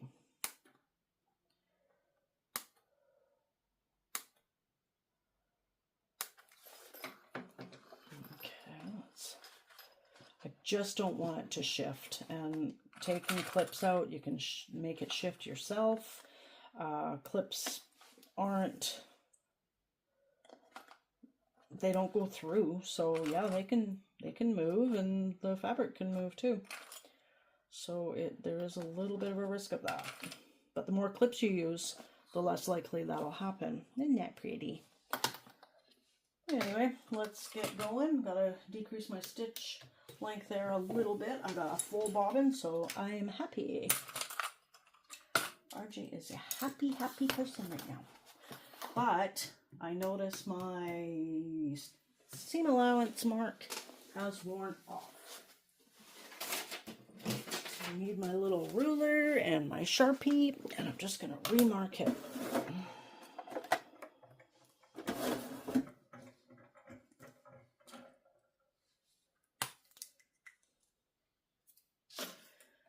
Whew, stinky Sharpie. Okay. So we go. This ruler is awesome. I just recently got it,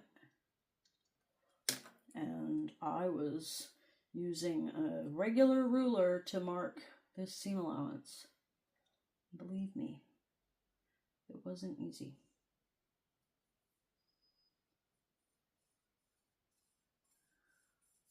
There we go. Just give it a minute for it to dry. Really don't want it to come off on this light, even though it's on the inside. You never know, it could come through, seep through after a while. I don't know that, and I don't want to find out. Here's my other bobbin. Oh, whatever. Let's do this.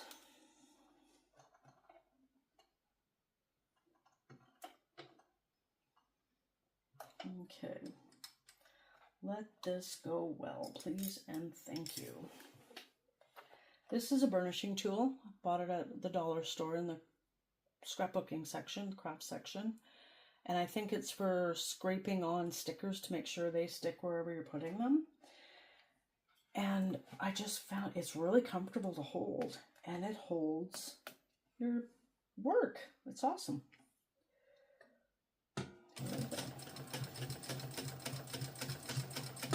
It's going to come in handy around the curves. I'm just going to take it slow. And this point is pretty crucial to make sure that whenever you're moving something or adjusting something, make sure your needle is firmly in your work. The downside to having so many clips on your project is you have to stop every few stitches and take one out. But the alternative is sewing over a finger. Don't want to do that. My sister did that ages and ages ago. I don't think I was there.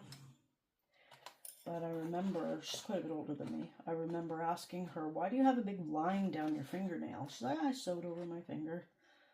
It wouldn't have been an industrial machine, I'm sure. But I'm sure it was extremely painful.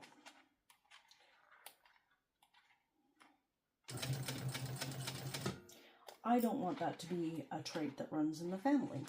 She can keep that one. I don't know if she's ever smashed her finger in a car door. I have, so I can have that and she can have the sewing machine. Please and thank you. I'm just lifting up the presser foot to make sure. I'm just hoping that these wrinkles are just the Decoville light and not my fabric. It's possible that with the pattern on the vinyl that it might a pucker if there was one. I haven't had a pucker on the exterior before. I've had little puckers on the lining pieces, which isn't as important if you're a perfectionist. Of course it's important.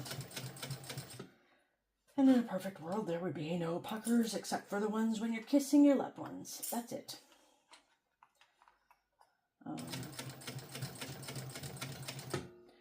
No sewing puckers unless they're supposed to be part of the pattern. Anyway, puckers. I've never had puckers on the exterior, so I'm hoping that this doesn't happen on this. Yes, that's what I was saying.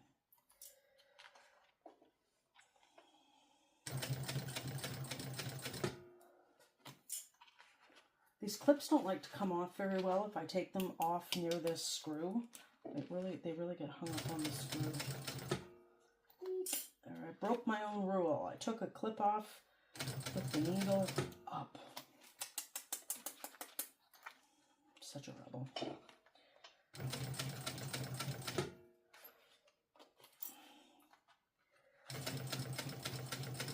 The weird part is, though, I break a lot of clips, but none of them are broken at the back.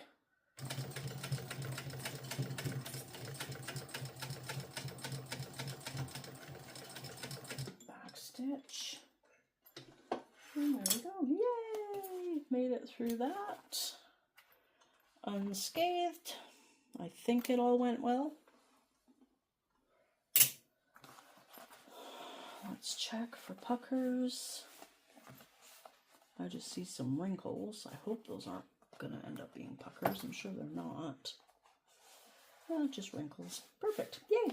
So what I'm going to do, when you turn your work out, there's a chance, a pretty good chance, that you'll be able to see the stitches on the exterior, and you really obviously don't want that. So a way to lessen the severity of them and maybe even eliminate is to do a second row of stitching a little ways down from the top, because we want this to be as accessible as possible so we can butterfly them when we're sewing the lining to the exterior, and we're going to do that to lining and the exterior in the same spot. So you start down about 1.5 inches, what have you, and just do a second row of stitching super duper close to your first one. And it's okay if you kind of go away a little bit from the previous line of stitching, just as long as you don't go to the left of it. You want to be to the right of it always, because to the left will show on the other side, and you don't want that. And you don't have to do this either, but I have found great improvement in what the sides of everything looks like as long as I do this.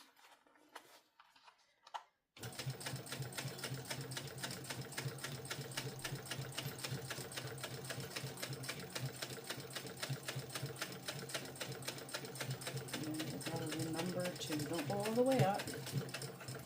Back stitch. And there you go.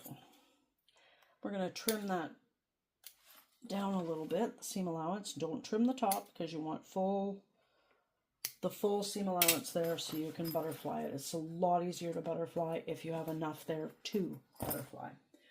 So I'm going to trim this down a bit, starting at that second stitch line. Whoop. Oh, these scissors are not very good.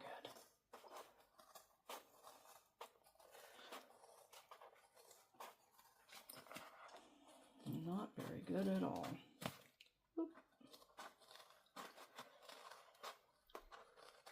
Oh, I hope I learn how to fast forward sections of a video so you don't have to suffer through it. Ooh.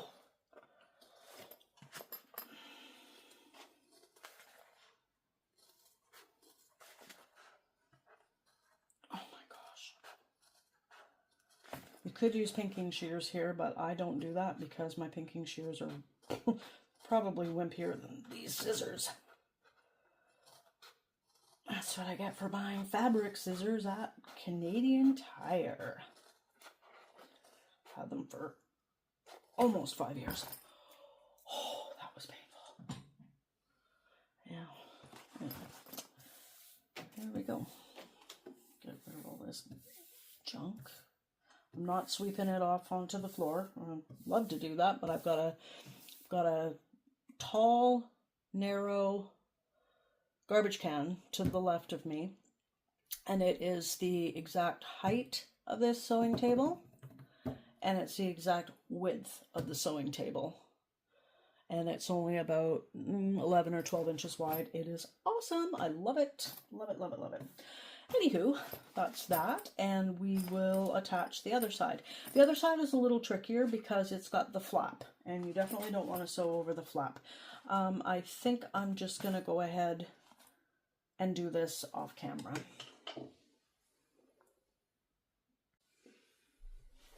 I changed my mind. I decided I am going to sew this part on camera as well. And yeah, sewing near that flap is a little more challenging than the first part. I almost feel like getting that part over with first, but it doesn't say to do this piece first in the pattern, so I don't.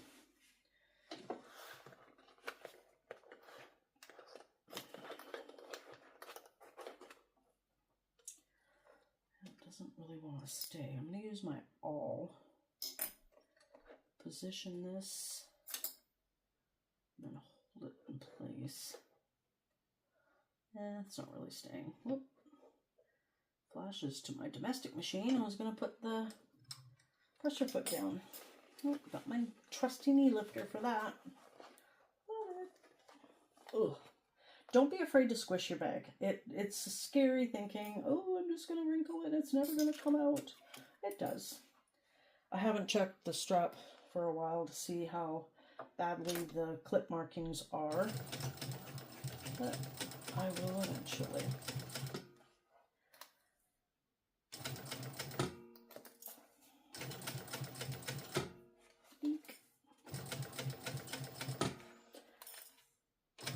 Okay, it's shifting a little bit here. I'm not happy about that.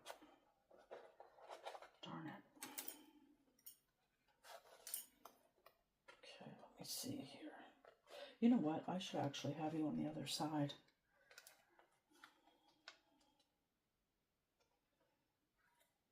Can you see what's going on? Oh, I can't crane my neck that much. Oh, I'm going to put little snips in this part up here too. Don't usually have to go up that high. It might help it come forward a little bit, or come to the right. Yeah, it did. Okay. A little bit. Okay, not happy about that. Okay. It shouldn't be noticeable on the exterior, or, you know, when you're using the bag, putting stuff in it, it shouldn't be anything discernible. Hopefully. I don't know. It's the first time I've seen that, though. So I think from this moment forward with this fabric, with vinyl fabric, I will use staples.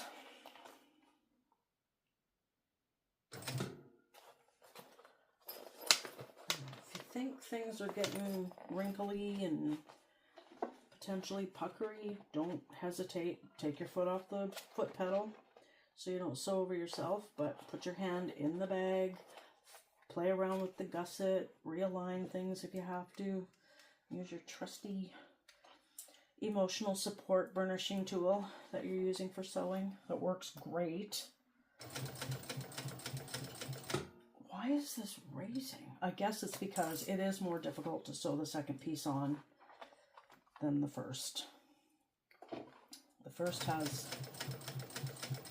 no challenges. I mean, okay, there are challenges. I'm not going to say there are no challenges, but it's much easier than this part.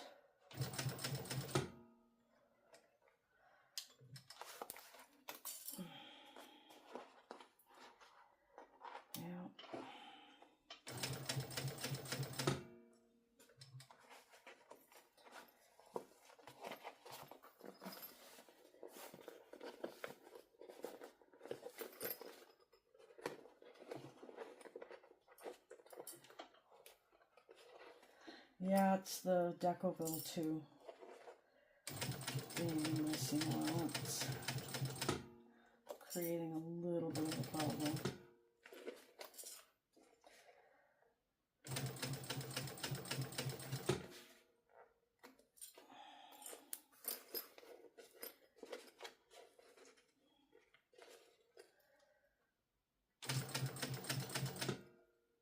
Needle down. Needle down.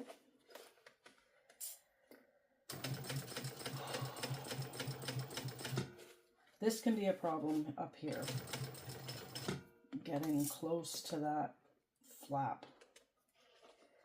Never thought to do that. Oh my gosh.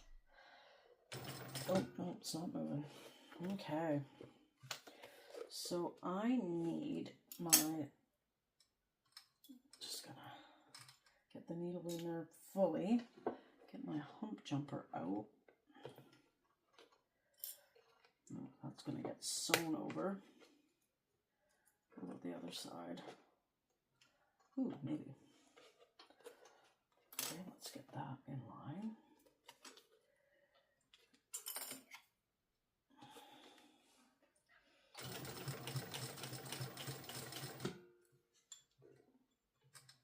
Needle down. Maybe I need the shorter side this time. Get that gusset in line with that. Maybe I can move that flap out of the way. Might not work, but because of the hump jumper, I'm gonna try. Oh, whew.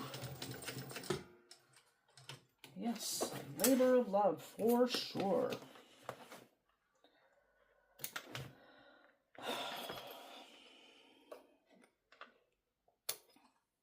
This is tense. Everyone else makes it look so easy.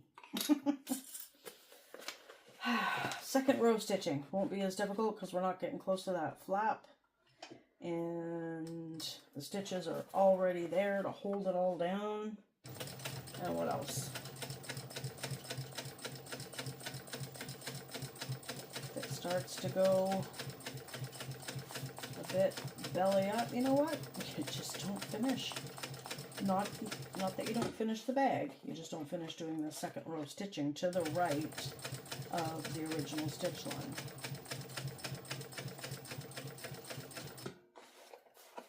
Yep. I'm adjusting carefully because I know my needle is up. I hope you can hear me. I know I'm talking kind of quiet. I have officially run out of steam. I'm tired. Might have to finish this tomorrow. Maybe. Maybe. Okay. I'm going to trim that down a little bit. Say, forgive me, vinyl, for squishing you so. Oh, I'm getting the other scissors. I am not busting my hand. These ones should be good. Well, they'll be better than the other ones. The, Canadian Tire ones. Who'd have thought you could buy sewing scissors, fabric scissors at Canadian Tire? Oh, yeah. Mucho better. Some areas there's just not that much to cut off because I didn't get as close as I would normally like to the original stitch line. This is part on my hand. Oh yeah.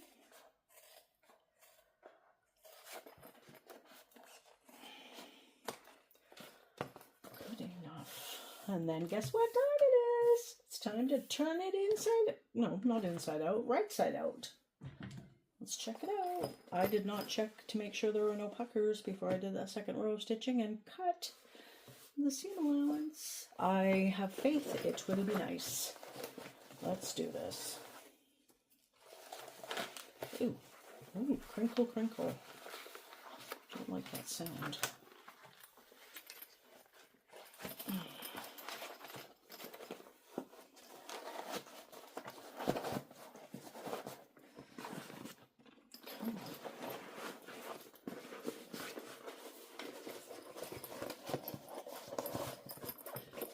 Ooh, she's cute.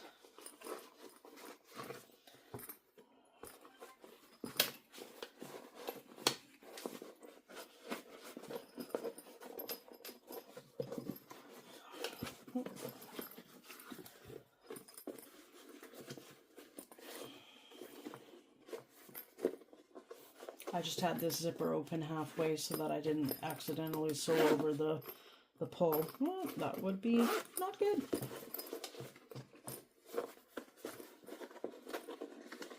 Okay, let's see. Well, I'm not gonna fuss with it to make it perfect right now. I just wanna, everything looks good, and let's just close that up for now. And ooh, she's cute. She's cute. Yeah. She's cute. Next step, we do the same thing we just did with this to the lining. Let's see. It'll all straighten out when the lining is in there and everything's all together and she's top stitched.